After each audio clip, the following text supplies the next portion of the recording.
During brunch, my family tried to kick me out for dressing poorly, not knowing I was about to change every one of their lives forever. The sun was hot over my mother's white brick house in Charleston, the kind that looked more like a wedding venue than a home. I parked my old car by the gate and stepped out, still wearing the same jeans and soft blue shirt I'd worn during my night shift. I hadn't even brushed my hair properly. I knew how this would look to them, but I didn't care, not anymore.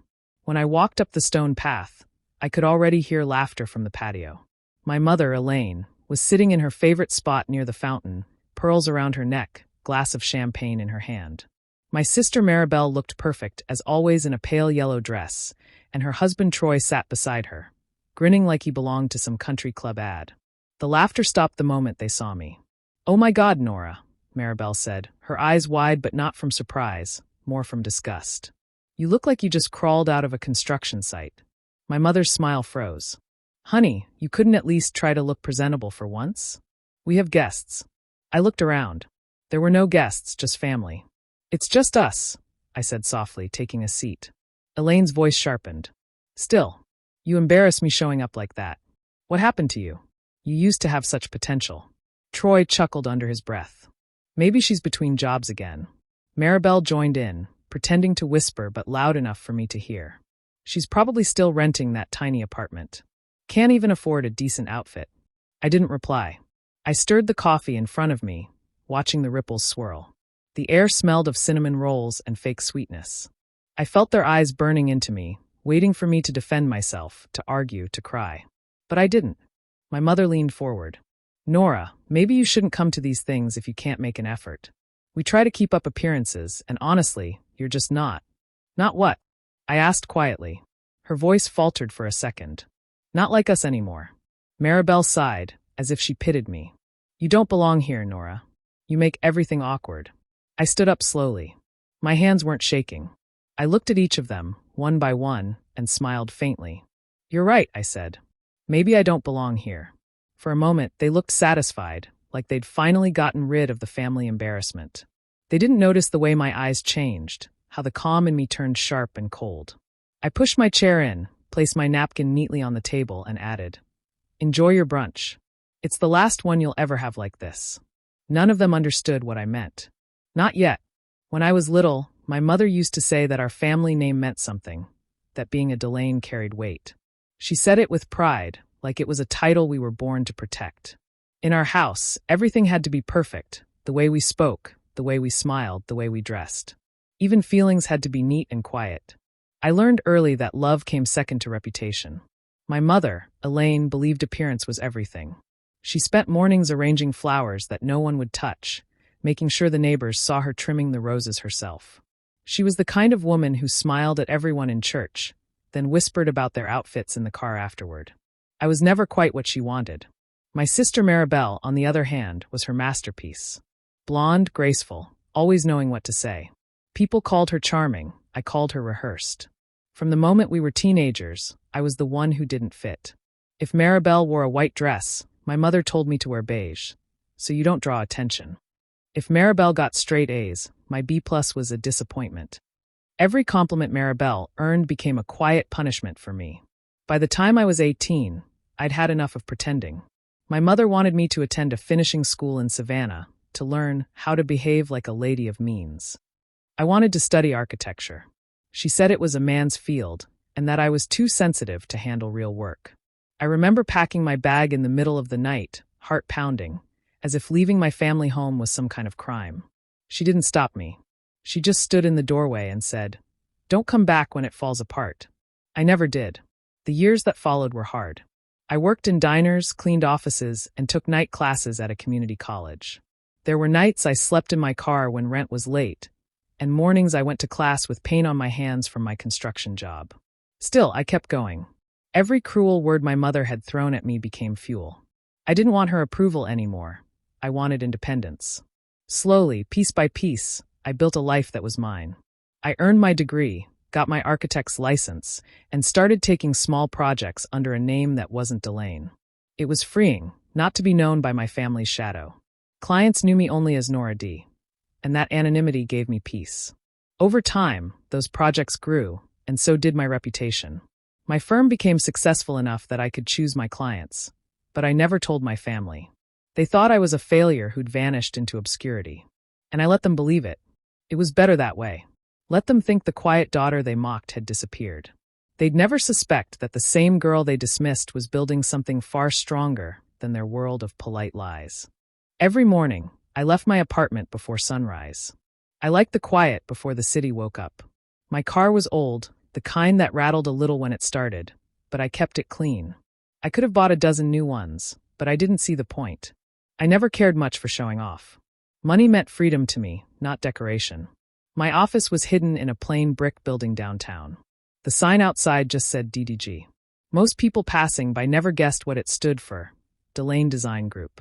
Inside, everything was simple but precise, like the homes we built. The walls were lined with blueprints, photos of finished projects, and thank you letters from families who'd moved into their new homes. My team worked quietly, focused, proud of what we created. We designed eco-friendly houses for veterans, people who had nowhere to go after serving their country. I started small, fixing old structures and learning as I went. Years later, my firm had grown into something solid, something real. The money came naturally, but I never spoke about it. Not to my friends, and certainly not to my family. After my father, Howard, passed away, I thought the sadness would come. But what I felt was emptiness, like a silence that didn't know where to sit. He wasn't a warm man, but he'd understood me better than my mother ever did. While she pushed for perfection, he cared about ideas. He used to take me to construction sites when I was little, teaching me how to read blueprints. Maybe that's why I loved building things. When he died, my mother handled everything, the funeral, the lawyers, the estate. I stayed quiet, listening. She never mentioned me in any of it. My sister and her husband whispered about inheritance money, assuming I had no claim. I didn't correct them. They didn't know that my father had invested quietly in my company years ago. He'd told me once, "You'll do something good with it. Just don't tell your mother." Those shares were still in my hands. A few weeks after the funeral, I got a message from a friend who worked at the county office. He told me the Delane family estate, our old home in Charleston, was listed for sale. I hadn't even known. My name wasn't mentioned in the paperwork. Only Elaine and Maribel were listed as owners. They were planning to sell everything, from the house to the land behind it, without telling me. I stared at the document for a long time. It felt strange, seeing the place where I grew up turned into a business transaction. They probably thought I wouldn't care, that I couldn't afford to stop them. I could almost hear my mother's voice saying, "She won't fight back." But she was wrong. She had no idea how much power I actually had, how much of what she thought she owned wasn't really hers anymore. And this time, I wasn't going to stay quiet. One night, I was in my office, going through old boxes of sketches I had kept from my college days. The pages smelled faintly of dust and graphite, the kind of smell that always made me feel calm. I flipped through drawings of houses, bridges, and half-finished ideas until one sketchbook felt heavier than the rest. Inside, tucked between two pages, was a plain envelope with my father's handwriting on it. My heart tightened when I saw his name. It was written simply, for Nora. The paper was old but sealed neatly, like he had meant for me to find it one day. I sat there for a long moment before opening it. Inside was a folded letter and a set of legal papers. His handwriting was careful, every word straight, almost like he had drawn them instead of writing. The letter began softly, as if he knew I would be reading it alone. He wrote that he was proud of the person I had become, that he had followed my work quietly. Then the words turned serious. He explained that the family estate, the house in Charleston, was not meant to be sold unless every sibling agreed to it. He made it clear that I had equal authority with Maribel, and that he trusted me to protect what he called the heart of the family. He had placed the original legal documents inside the envelope, naming me as the final keeper of his wishes. For a moment, I didn't move. I could almost hear his voice again, calm and practical, like the way he used to explain how a foundation holds up a house. He must have hidden this in my sketchbook, knowing my mother would never look there. She never touched anything that wasn't polished or pretty. I compared the signature on his will with the one I'd seen at the lawyer's office after his death. The difference was clear. The document my mother used looked newer, the ink darker, the paper too clean. My father's real will had rough edges, folds from being handled, and a date that matched the year before he died. My stomach turned cold. She had faked it. She had forged his signature to take control of the estate and sell it. I sat back in my chair, staring at the two documents side by side. Anger didn't come right away, just a slow, sharp understanding. My mother had lied again, and this time it wasn't about manners or clothes. She had stolen something that wasn't hers, something my father had trusted me with. I slid the real will into a folder and locked it in my drawer. I didn't call anyone. I didn't confront her. Not yet.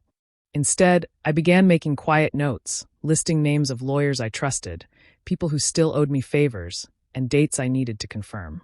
If my mother wanted a war over appearances, I would give her one, but mine would be silent, precise, and final.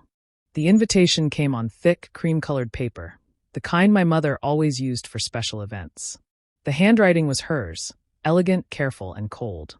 She called it a family brunch, saying it was time to make peace after everything that happened. I read it twice, knowing that when my mother used words like peace, she really meant control. Still, I decided to go. This time, not as a guest, but as someone who knew the truth. The morning was bright and sharp when I arrived at the house. The same white bricks, the same trimmed hedges, the same smell of roses. Nothing ever changed there. I parked my old car at the end of the long driveway and took a deep breath before walking up the steps. Through the wide glass doors, I could already see them. Maribel in a pale green dress, her hair curled just right, and Troy in a suit that looked too expensive for brunch. My mother sat at the head of the table, her posture perfect, her pearls shining under the sunlight. When I stepped inside, all three of them turned their heads at once. The smiles faded the moment they saw me. I wore a plain navy dress and simple shoes. No makeup, no jewelry. I hadn't come to impress anyone. Maribel gave me a polite smile that didn't reach her eyes. "You really don't own anything fancier?" she asked lightly, as if she were joking, but her voice carried the same sharpness it always did. Troy chuckled under his breath. "Guess some people never change." I pulled out a chair and sat down. "Guess not," I said, keeping my tone calm. The table was set with silver cutlery and delicate china, just like always. My mother poured herself another cup of coffee before speaking. "Nora, I wanted today to be about family," she said sweetly. "But you make it so difficult sometimes. You come here dressed like that." I looked at her slowly. "Like what?" "Like someone who doesn't care how she represents us," she replied, her words sharper now. "You embarrass us every time you show up looking like that. Do you ever think about how this makes us appear to others?" I almost laughed. Appearances, always her favorite word. I leaned back in my chair, feeling the old calm return, the one I'd learned to wear like armor. "Maybe I don't think about appearances as much as you do," I said softly. Her face tightened. "That much is clear." The room fell silent. Even the ticking of the dining room clock seemed louder. Maribel looked away, pretending to fix her napkin. I let the quiet stretch before I stood up. My voice was steady when I said, "Then maybe this will be the last time you see me." My mother blinked, confused by the calm in my tone. She didn't realize what I meant. None of them did.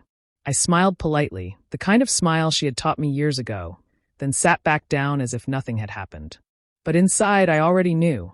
This brunch would be their last one as the Delanes they thought they were. The sound of forks on plates stopped when I reached into my bag and placed a sealed envelope on the table. It was small, plain, and old enough that the paper had begun to yellow.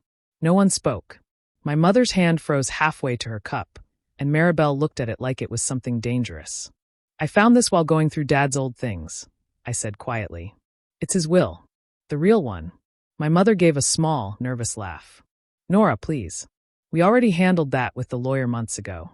You must be mistaken." I looked straight at her. "No, I'm not." Her eyes flickered, just for a second, before she forced another smile. "You're confused, honey. Howard didn't leave you anything. You weren't even involved in the estate." I didn't argue. I just opened the envelope and unfolded the papers. My father's handwriting filled the page, firm, steady, unmistakable. I began to read, my voice even and clear.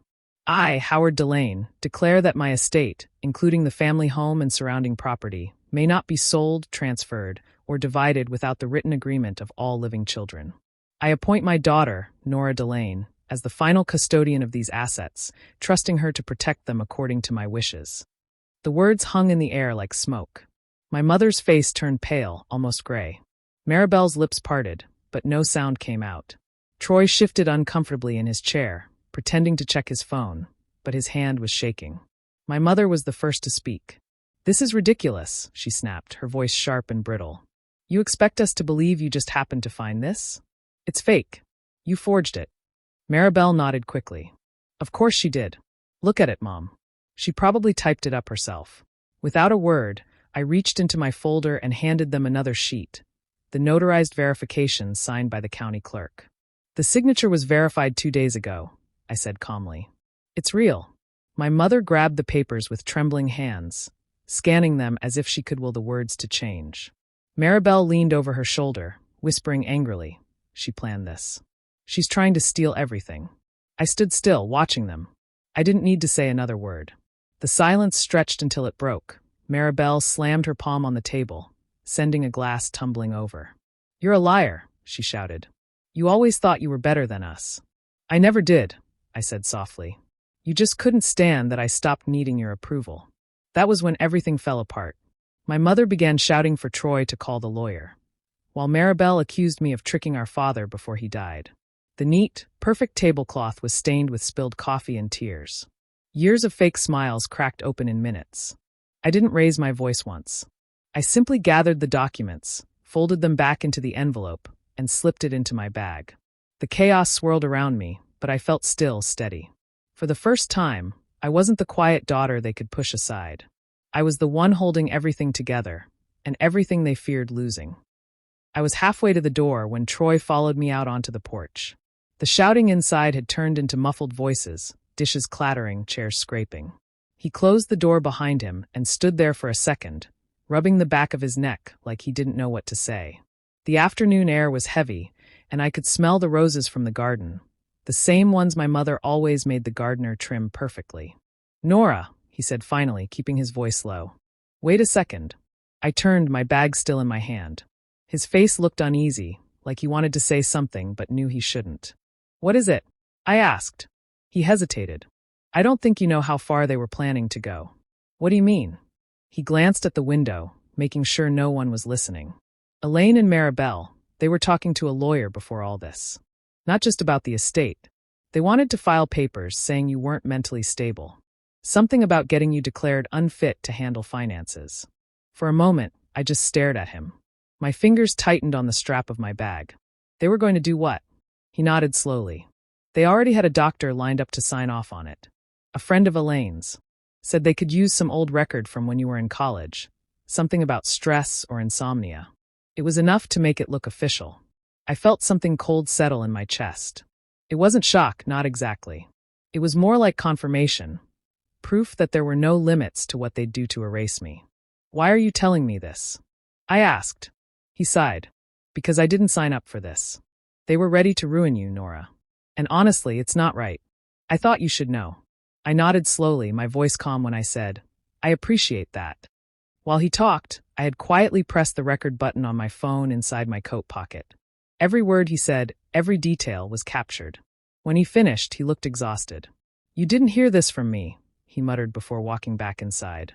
I stood there for a while, listening to the sound of his footsteps fade. My hand trembled slightly as I ended the recording. I slipped the phone back into my bag and took a deep breath.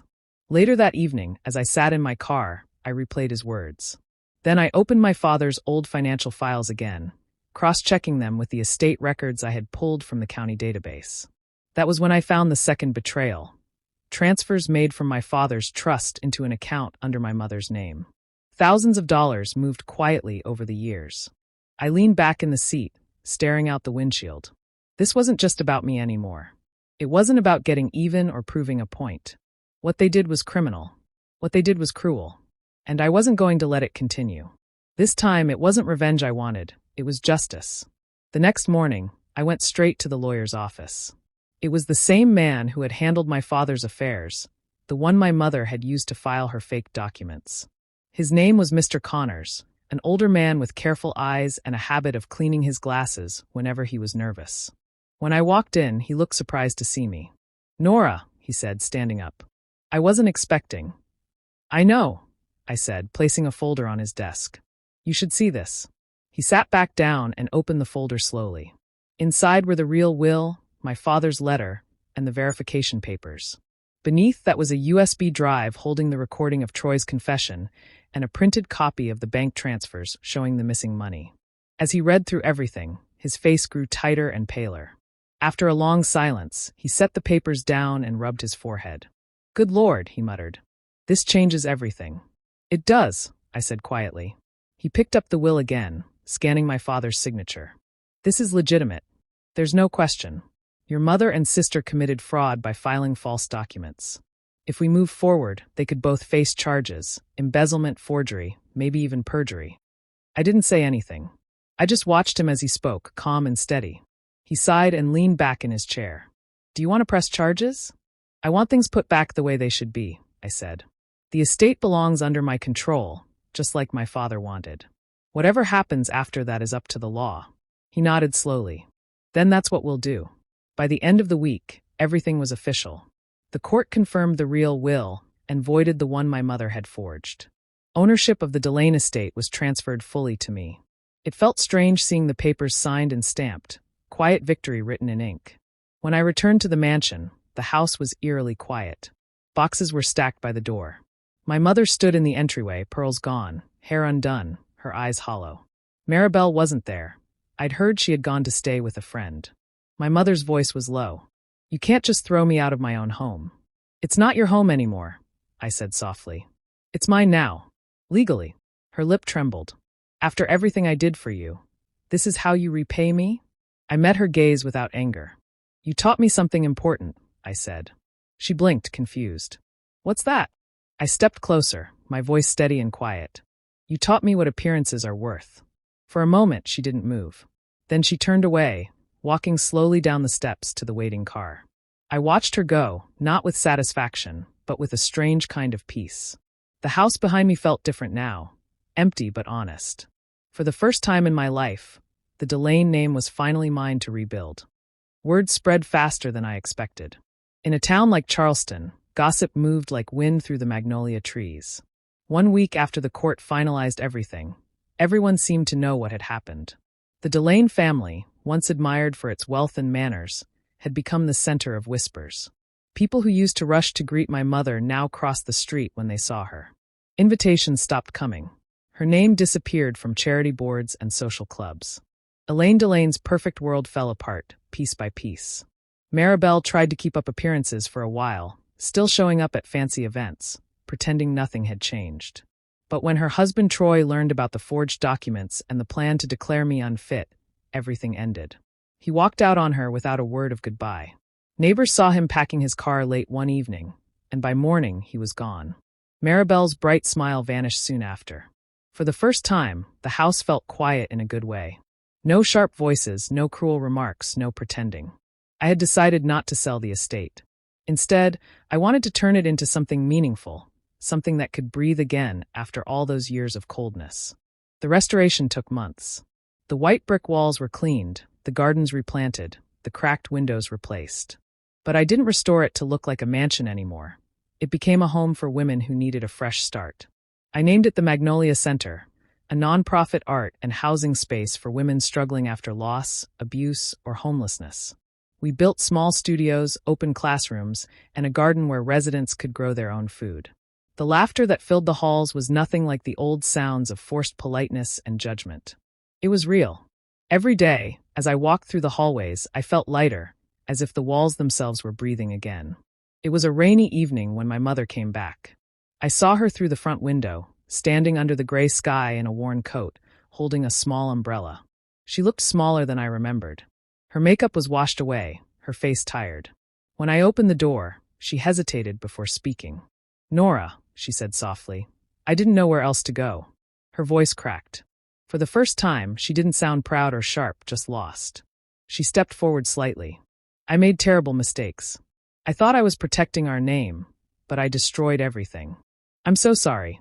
I didn't answer. I just looked at her, the woman who had spent her life teaching me how to hide my feelings, now standing in the rain with none left to hide behind.